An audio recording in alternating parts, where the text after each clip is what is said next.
The European Parliament's Special Committee on the European Democracy Shield has suggested that Taiwan and Europe face similar threats to democracy. I'm wondering if you can talk about some of these threats specifically and the similarities between the threats that the EU and Taiwan face. Sure. We created a special committee in the European Parliament to protect our democracies because our democracies are under attack.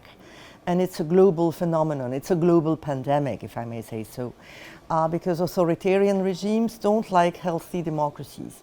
Healthy democracies compete positively with authoritarian regimes. Who would like to live in a dictatorship when democracies are healthy? So authoritarian regimes are trying to weaken us, to divide us, and are using hybrid threats and hybrid attacks to do so. Information manipulation, cyber attacks, interferences of all sorts.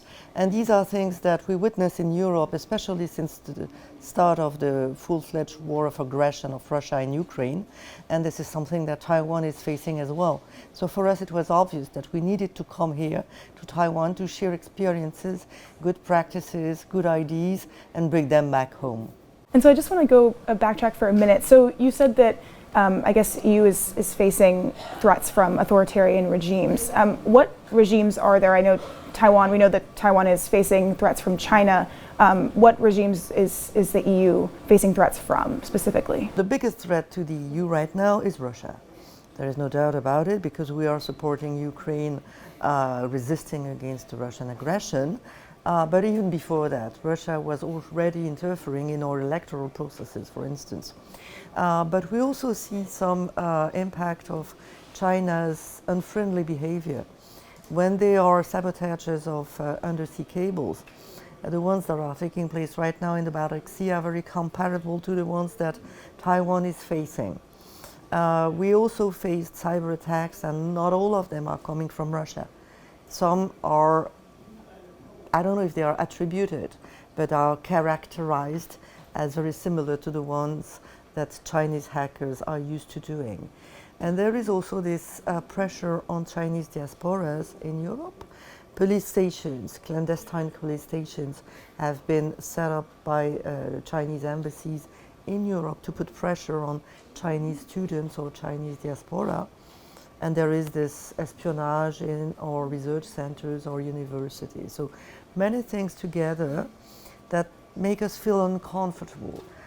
We don't want to have tense relations with China, but we want China to respect our sovereignty. And so can you talk a little bit about what you've learned on your visit to Taiwan this time?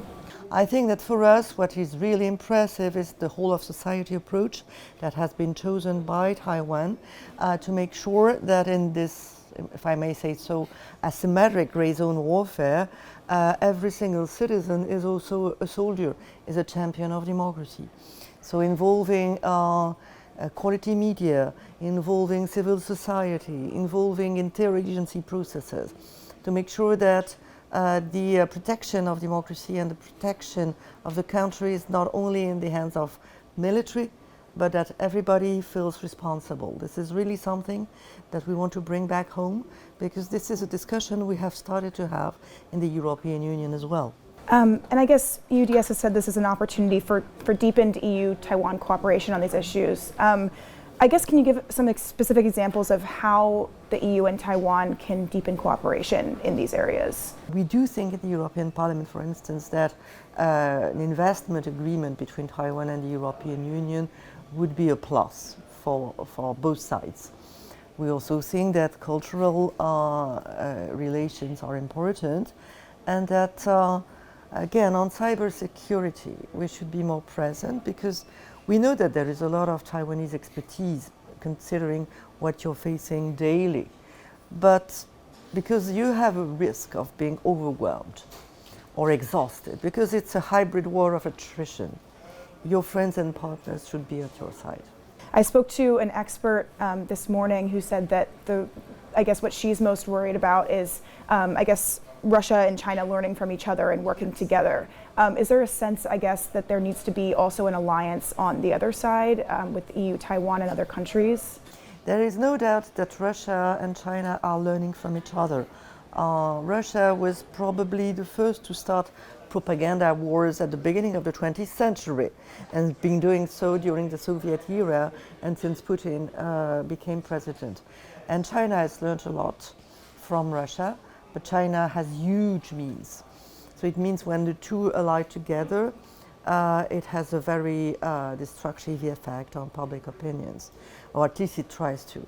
In this fight, democracies have to team up together because we believe in the same sort of values. We value differences of opinions, but we value facts, we value science, we value people, and we value freedom of the people, freedom to make their own informed choices, and not to be forced to choose one or another leader based on lies and on coercion and pressure.